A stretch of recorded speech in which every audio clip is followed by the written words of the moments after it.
Hindi na makakatakas sa mainit na paghawak ng batas si Pangulong Boting Jr. matapos i-anunsyo ng Korte Suprema ang formal na pagsisimula ng investigasyon kaugnay ng umano'y mga nakaw na ari-arian ng kanyang pamilya. Ayon sa mga opisyal na hudikatura, sapat ang mga naipong ebidensya upang umusad ang kaso sa mataas-taas na antas ng pagsusuri. Kabilang sa mga investigasyon ay ang mga umano'y lihim na deposito sa labas ng bansa, mga ari-ariang hindi idideklara at ang mga transaksyong ginamit upang itago ang pinagbulad ng yaman. Ayon sa Korte Suprema, ito ay bahagi ng matagal ng panagnawagan ng mamamayan para sa hustisya at pananagutan mula sa mga opisyal ng pamahalaan. Kahit pa man ang pinakamataas sa kanila, tila tapos na ang mga maliligayang araw ayon sa mga kritiko, habang umaasa ang taong bayan ng investigasyon ay mauuwi sa tunay na katarungan. Patuloy na binabantayan ng media at ng mga civic groups ang bawat galaw ng Korte Suprema at ng Malacanang sa isyung ito. Isa itong makasaysayang sandali na maaring magtakda ng bagong direksyon sa pananagutan at pamumuno sa bansa. At yun nga ang balitang ating pagkakatutukan. Ngunit bago ang lahat, siguraduhin mag-subscribe at ihit ang notification bell para sa patuloy na pagtutok sa mga suyap ng bagong balita sa tunay na boses ng masa.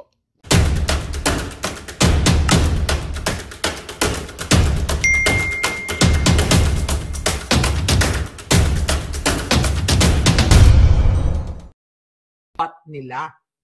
'Di ba? Kaya suportahan natin itong babantayan talaga natin 'to, at hindi natin dapat kakalimutan yung pagbantay dito sa Korte Suprema. Tandaan ninyo, meron tayong expose na ayon sa ating source na na may mga nababayarang mga huwes, mga judge dyan sa Supreme Court. At I hope, again, sila ay kumampi sa taong bayan kasi dapat nilang busisiin at ipaliwaat at desisyonan bakit may blankong line items only in the Philippines. Sa history ng Pilipinas, ang ginagawang pakikipagsabwatan ng Kongreso, Senado, at ng opisina ng mga bangag o bangag administration. Kaya dapat talaga ito ay kanilang ibasura yan dahil kailangan nilang panagutin itong mga walang hiyang ito. Itong mga bangag administration at lahat ng magnanakaw sa kaban ng bayan dahil ang kanilang intensyon para i-blanko yan, para mag-insert sila ng mga amount, okay? Ng mga ghost project o kung ano pa man para makuha nila ang pera ninyong mahigit 100 billion o baka nga, doon sa 6.3 budget, national budget, baka nga ang mapupunta lang sa mga proyekto, baka 1 trillion lang. The 6 trillion ay mapupunta sa, 6 trillion, 5 trillion ay mapupunta sa lahat ng pagnanakaw. Kaya dapat talaga, good thing na challenge ng grupo nila, Congressman Ungab at Attorney Vic, ang Supreme Court at sana bilisan nila ang kanilang aksyon. At dapat talagang panagutin ang mga jutang ginemes sa kanilang criminal, unconstitutional na ginawa, mga palangga. Dahil, okay, sabi ko nga sa inyo, harap-harapan kayong binaboy. Harap-harapan kayong ginagago ni bangag. Niloloko kayo lahat ng mga kongresista at senado ninyo. Kaya nga pwede nga lang, bumalik na tayo sa barbaric. Gorgorin na lang lahat ang mga nasa kongreso, senado, ang nasa opisina, executive, lahat yung mga yan, dahil wala namang magandang na itutulong sa taong bayan, sa halip ay puro pagnanakaw ang ginagawa ng mga jutang ginimes. Dapat yan ay ibasura ang national budget na yan. Dahil yan ay pakana ni Lisa Kidnapper, Lisa Smuggler, Tawatan, Tsoktsakkera, Demonya, lahat na ng kasamaan ay nasa kanya, nasa pamilyang bangag. Kaya mga palangga, I hope talagang yung petisyon na yan ay sabi ko nga, madesisyonan, okay? Madesisyonan ng tama ng Korte Suprema dahil maraming nilabag na batas, graft and corruption, pasok lahat yan. Diba?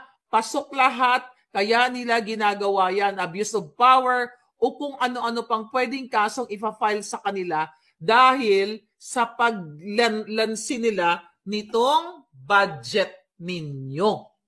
My God, mga palangga. Ano na ang gagawin ninyo sa inyong buhay? Ay ambot. OVP, Office of the President, done the drug test. Why the others not doing it? Sabi ni Kevin Delfino. Yun na nga. Ayaw nga nila nun. Ayaw nila ng pulburon test kasi magpa-positive yung mga yan. Right? Liz Vergara, Rebecca Ogata. Ano na nga ang nangyari? Ano na ang nangyari sa mga dapat may malaking rally noong January 25? Sabi ni Beth B. Definitely walang nag-rally. But ngayon may magra-rally ng mga dilawan sa EDSA, mga palangga, wag niyong suportahan yan. Sabi ni Yoli Brigola, Kimbo, karma is real. Alright? May 5 billion daw po nabigay kay Grace po ayon kay Ping Lacson. Sabi ni Jemay Chuka. O talaga? Oh, wow. Pinost ba yan ni Lacson? Hindi ko nabasa yata yan. 5 billion? O, kita mo yan. Kung totoo yan, okay, 5 billion. Tingnan natin. Kung totoo yan palangga. Tingnan natin mga hitad. Ping Pacson. Okay. Meron ba? Okay, walang lumalabas. Okay. Tingnan natin. Meron ba siya sinulat na ganyan? Well, kung may sinulat siya o may sinabi siya, di doon pa lang makikita mo na. Ping Lacson 5 days. Ano sabi ni Ping Lacson? On the reported, meron siyang statement dito. Ano sabi ni Ping Lacson? The BICAM report of the 2025 budget that reportedly contained blank appropriations and was signed by the Bicameral Conference Committee members looks like a repeat of the 2019 General Appropriations Act when former President Rodrigo Duterte vetoed 95.3 billion upon then Soto-led Senate strong representation after we discovered anomalous entries in the printed enrolled bill that we are not reflected in our ratified BICAM report. At sa binito ni Pangulong Duterte. Hindi niya pinirmahan. This is a good point. Ayun ang sabi ni Ping Lacson. The Filipino, but the big difference now is it seems nobody among the present senators dared or cared to scrutinize the budget documents. Hence, this controversy now brewing. The Filipino taxpayers deserve an explanation, an examination of the enrolled bill printed by the House of the Representatives and comparing it with the ratified BICAM report will expose those responsible. Ayan, good thing, Ping. Okay, unless we examine the enrolled bill that Congress transmitted to Malacanang, we can't determine yet who filled in those blanks. House of Representatives or Malacanang. Good. Kaya nga dapat talagang tignan pigilan ng Korte Suprema ito at i-cancel itong national budget na ito at uriratin o kung pwede nga gurgurin lahat ng magkakasabwat dito sa BICAM na ito. A BICAM report cannot be amended.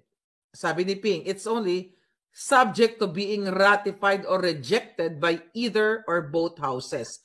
If the enrolled bill is different from the ratified BICAM report, the HOR being in charge, House of the Representatives, of the printing should explain, as in the case of the heavily vetoed 2019 GAA, if the enrolled bill still contained the blank spaces, the burden shifts to the executive branch, particularly the Department of Budget and Management. Magkakasabot nga eh. Good thing na pinoint ni Ping Lacson dito, dahil panahon ni Pangulong Duterte, nakita nga yung,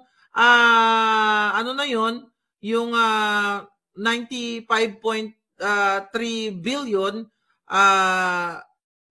na maanumalya, kaya binito ng Pangulong Duterte. Nakita ninyo? Hindi pinasa. According to that, information galing kay Lacson. Now what? Ano ngayon ang pinagkakabalan ng mga hitad?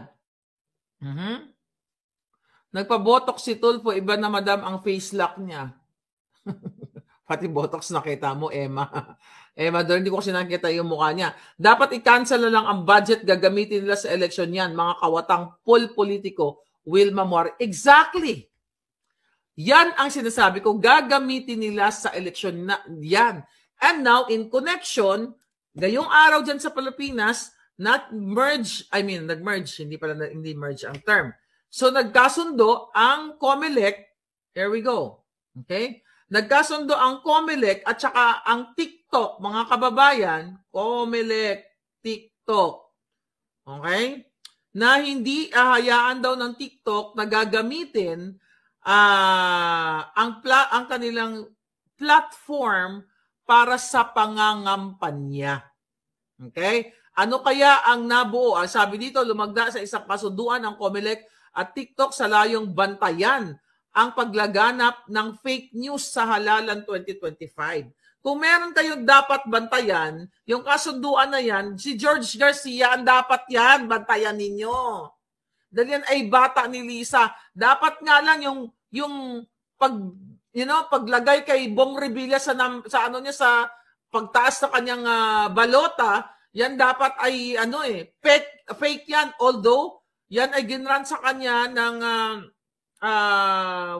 ng korte, mga kababayan, pero kitang-kita nagmandorobo si Bong Revilla na ginamit ang kanyang palayaw. Yan yung mga issue na yan. But anyway, going back dito sa TikTok na to, okay, sabi daw ng COMELEC, pag-aaralan nila samantala pinag-aaralan ng COMELEC ang pagsasama ng mga talent fee ng celebrity endorsers at influencers sa statement of contribution and expenditures ng mga kandidato. Ayan. Yan ang pipigilan daw nila. Okay, look, the Commission on Election and TikTok have signed memorandum of understanding to promote election transparency and digital integrity. Pero sinasabi ng TikTok, hindi daw pwedeng gamitin ang kanilang platform para mangampanya. Pwede lang sa political opinion. Paano yun? Diba? Hindi natin alam, kaya dapat talaga Actually, sa totoo, hindi naman talaga ako fan ng TikTok. Kaya kung papasaran ni Lolo Trump yan dito, wala naman ako. Andiyan naman ang Facebook. May Truth Social naman. At marami pa namang maglalabas ng mga social media platforms.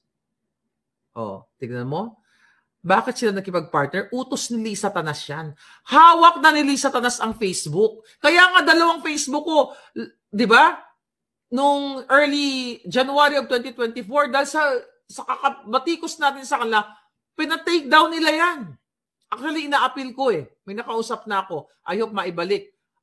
That was January of 2024. Binagsak nila ang Facebook. Ano ang claim ng Facebook dyan? Na ang Maharlika daw na pangalan, kasi Maharlika yung page natin, ito ay government-owned. Sino ang nag-report niyan? Intellectual property daw. Dahil yung Maharlika na ginamit ko ay government-owned. Putang ina, panahon ni Noynoy. Hindi naman kinlaim ni Noynoy yan. 2015 pa yung Maharlika page. Grabe ang batikos ko sa Tanimbala at sa Balikbayan Box. Kinlaim ba ng gobyerno ang Maharlikang pangalan? Only sa Bangag administration, panahon ni Pangulong Duterte, kinlaim ba niya yung Maharlika? Ito lang si Bangag, kinlaim ng gobyerno na ang Maharlika ay government-owned sa Pilipinas. Yan yung reason kaya tinake down nila at ina-appeal natin ng I'm glad after a year may nakausap tayo sa Facebook. But I hope, mangyari ang maibalik nila. But anyway, balik man nila o hindi, buhay pa rin naman tayo dito at nagsasalita pa. Kasi pikon na pikon yung buwaka ng inang Bangag na addictus benedictus, mga kababayan, sa mga katotohanan na inilalagay natin dito sa inyo, na sinasabi natin dito, magpa-partner sila sa TikTok? Ano ibig sabihin yan? Hindi dapat itong TikTok na ito, yan nakakagalit talaga. Itong mga platform na ito, dapat hindi sila nakikipag-partner sa gobyerno pagdating dito sa election, ganyan. Kasi buti sana kung honest to goodness yung gagawin nila. Kukontrolin nila. Si Lisa Tanas, nakipag-usap yan sa Facebook Singapore. Pag upo-upo pa lang ni Bangag para targetin ang mga katulad ko, mga katulad mo. Kaya nawawala ang inyong mga Facebook pages. So ito, nakipag-partner na naman ng mga Jutang Ginimes. Ano pa ba? Hahawakan nila lahat yan. Hahawakan nila lahat sa, kasi syempre ang TikTok, di ba? Pag kinausap na yan ni Garcia, let's say kunwari, nag-usap sila off-cam. O, kailangan gawin nyo to dahil kung hindi, tatanggalin namin kayo. Ayaw ni Lisa Panas yan. Ayaw ni Bangag yan. Kailangan sumunod yung TikTok. Kasi dumadaan sila sa regulation eh. Di ba? Dumadaan sila sa gobyerno. Yung kanilang mga permits and everything. O, pwede sila talagang burahin. Iba kasi ang issue dito sa Amerika. Si Trump naman, although hindi naman si Trump ang dahilan nun. So, binigyan niya ng 90 days? 90 days o 70 days? 70, whatever. I forgot. Ilang days yun palangga? Parang 90 yata. Binibigyan niya ng 90 days ang TikTok company, itong TikTok na ibenta ang 50% ng kanilang asset sa American citizen. For the reason na ayaw ma-jeopardize ng US government yung mga information, mga vital information ng mga Amerikano. Yun yung reason.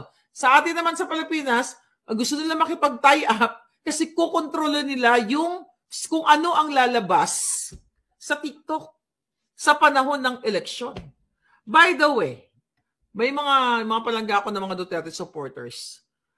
Noong panahon ba ni Pangulong Duterte during midterm election, nakipag-partner ba ang COMELEC para, kontrolin?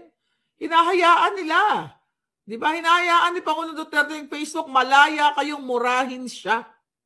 Di ba? Kaya nga buhay pa si Maria Ressa, buhay pa si Dilima, buhay pa kayo, yung mga dilawan.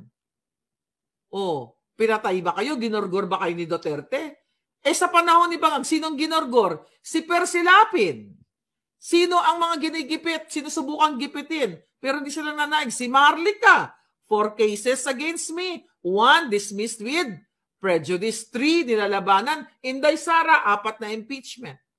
General Macanas, and now, si Agent Morales, ipapatawag sa Kongreso at ang iba pa mga vloggers. Ang tinatarget nila vloggers para patahimikin tayong lahat. Noong panahon ni Pangulong Duterte, kahit lagyan siyang sungay, sunugin ang effigy ni Pangulong Duterte, hindi sa deadma, hinahayaan niya ang kalayaan ninyong ipahayag. Kung galit kayo sa kanya, sunugin niyo yung kanyang effigy, edi sunugin niyo. Di ba? Si Bantag pa, sabi ni Sama Arsenio. Parang recently, nahunting nila si General Bantag, tama ba palangga? O ngayon, ang gobyernong ito ang hinahunting vloggers. Ang hinahunting mga kritiko. Kumbaga maintindihan mo pa, hinahunting nila si Sara dahil threat talaga si Sara sa kanila sa 2028. Pero yung hahuntingin nila, mga vloggers like you, Channel 167,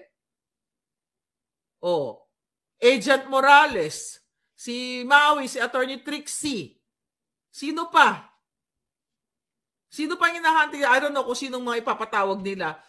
Instead na pag-usapan nila itong vice scam na ito, dahil 1 billion pera ng taong bayan, pero nagsisettle sila sa mga panggigipit, katsipan na mga hearing, mga pagpapatawag sa mga vloggers, katulad ni Barbers, katulad ni Fernandez, na mga buwaka ng inang, lahat kayo mga Jutang Ginimes kayo, sana pumantay na mga paa ninyo. May kumulam na sa inyong lahat, mga yawa kamo. Firing squad na yan, sabi ni Pinoy Ako TV. Di ba? Kasi gusto tayong patahimikin. Kayo mga dilawan, na mga palangga ko, hindi politiko, nagbabardagulan tayo, nagbubuljakan tayo, di ba? Anong ginagawa niyo? Duterte ganito, Marcos ganito, ganyan-ganyan. Talagang matindi ang bakbakan sa social media. Bahala ka kung anong gusto mong sabihin kay Duterte actually. Pinatay ba kayo? Ginorgor ba kayo ni Duterte? Ano ang sinasabi ni Duterte? Bago siya umupo. Winarningan niya ang mga pulboronic. Winarningan niya mga adiktos. Ano ang sabi ni Pangulong Duterte? Diba? Iwasan nyo yan. Huwag kayo talagang pumunta sa pulboronic activity na yan, sa pagpupulboron o yung mga pagsisingot-singot. Dahil mapapahamak kayo dyan. Sinabihan na kayo winarningan na kayo ni Pangulong Duterte. Nagdroga-droga pa rin kayo. Diba? Nag-manufacture pa rin ang mga amiga ni Lisa Tanas. May nagugurgor talaga ng mga adiktos na mga maliliit kasi nga, yung iba talaga lumalaban dyan at hindi rin natin aalisin na may mga pulis talagang abusado. Pero sinabihan kayo ni Duterte na yung war on drugs na yan talagang tututukan niya. Alam mo na na talagang may kalalagyan ka Huwag mong subukan. Para diba sabi ni Pangulong Duterte, alam mo, yung ginagawang polisiya ni Pangulong Duterte, halos pareho yung ginagawa ni President Trump. Like ngayon, yung kanyang executive order ni President Trump na i-deport niya ang mga illegal na mga kriminal. Tignan ninyo. Sinampulan. Ang daming nag-iyakan na mga pamilya ng kriminal, na mga gumugurgur na mga inosente dito, nagnanakaw, nag-aakyat bahay, kumikitil ng buhay. Ayun, pinadeport na sila sa kanilang, binitbit sila, pinasakay sila sa aeroplano, dinala sa Colombia, sa Mexico, at meron daw sa Pilipinas, may mga mangilan-ngilan.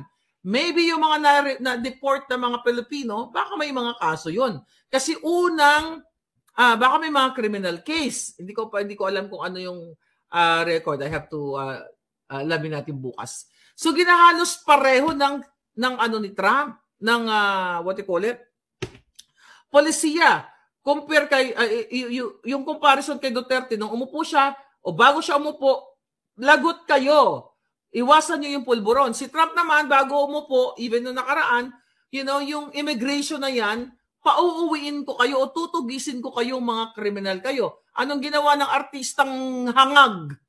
Itong si Selena Gomez, ngayon nag-backlash yung mga tao. Nag-iyak-iyak, I don't know what to do.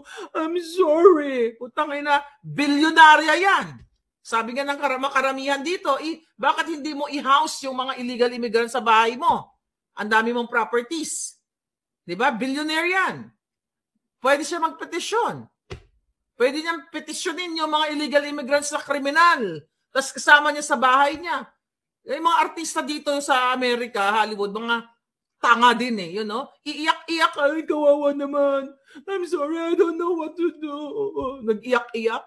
Saan ka nakakita, magla-live ka, harap ka, iyak-iyak. Diba? Kaya ako wala talaga akong believe sa mga artistang Hollywood or local. May mga gusto ko artista, pero I'm not the type of artistang ganyan. Napanood niyo ba yun? Ang punto de vista doon, ito lang yan, ito opinion ko opinion ko, dito sa immigration. Kapag criminal ka, dapat talaga unahin kang i-deport. Pag lalo na yung mga napapanood sa TV, gumurgur sila. Sinunod lang ni Trump tinupad lang ni Trump yung pangako niya, na kapag naupo siya, i-deport niya yung mga kriminal. Si Bangag, ano sabi ni Bangag? Iko-continue niya yung war on drugs ni Pangulong Duterte. Kinontinue ba niya? Hindi. Ang ginawa ni Bangag, sila ang manufacturer ng pulburon. Ang sabi ni Bangag, unity. Kaya nga sila unity. Anong gawa ni Bangag? Nagsabuatan sila para piliting itumba si Sara Duterte, Vice President. Anong sabi ni Bangag? Pag naupo siya, 20 pesos per kilogram na bigas. Nangyari ba? Ang sabi ni Bangag, 1 million house per year. Natupad ba niya? Anong sabi ni Bangag? Babangon ang bukas, babangon tayo, sama-sama tayong babangon. Sinong bumangon? Sila lang. Tignan nyo kayo, lugmok kayo. So yung comparison ko between Trump at Pangulong Duterte, which magkaibigan niyang mga yan, di ba maganda ang relationship nila. So, ako naniniwala ako na, I mean, I can feel sa dami ng illegal immigrants sa Amerika, okay, ang uunahin lang talaga mga kriminal. Huwag niyong sisihin. Kung kriminal kayo, gumurgur kayo, di ba? Katulad ni Bangag, Di ba? Gumurgur kayo sa bansang dayuhan ka. Huwag mong sisihin ang presidente o gobyerno kasi ang polisiya nila ay papadeport. Huwag mong sisihin yon. But ako nakikita ko yung sinasabi kasi ni Trump dito na illegal. Ito yung mga tumawid sa border. Hindi ko naman sinasabing exempted. Pero uunahin niya yun. Pero yung mga pumunta dito, di ba, yung mga pumunta dito sumakay sa aeroplano galing ng Pilipinas or Canada or Europe, mga ganyan. Meron din mga nag-illegal immigrant dito na mga Europeans, hindi lang Pilipino. Lahat ng klase ng lahi. Ang punto de vista ko dito, mga palangga, ang pinaka-basic example dito, ikaw yung padre de pamilya sa loob ng bahay mo, papayag ka bang papasukin mo yung mga homeless dyan na nagpupulburon? Kasi you are being humanitarian. Si Lina Gomez mo kanta nga.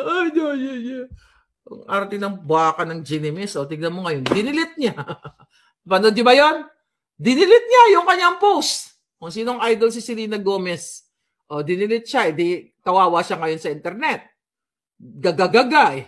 Parang si Lisa Tanas. Nag-outing niya. Di ba? Si Lisa Tanas mahilig mag-iyak-iyak. Thank you for supporting my husband. Di ba? May ganon-ganon ang gaga niya. Oh, my God! Ang dami. Anong pinag-uusapan ngayon dyan sa Pilipinas? Ano pa gusto niyo pag-usapan natin? Oh, pinupush ni Ontiveros yung sex education sa mga bata, yung kanyang Senate Bill 1979, okay? Na at 8 years old, may lumabas na 4 years old o 8 years old. Kayo ba, sang-ayon ba kayo na i-educate sa tsuktsakan ng anak nyo, 8 to 9? Ako bilang may anak na mga babae, ikaw dapat ang maggabay sa mga anak mo. Kasi yung anak mo, hindi mabubuntis siya ng 15 anyos kung binabantayan mo. Ang 15 anyos, minor pa yan.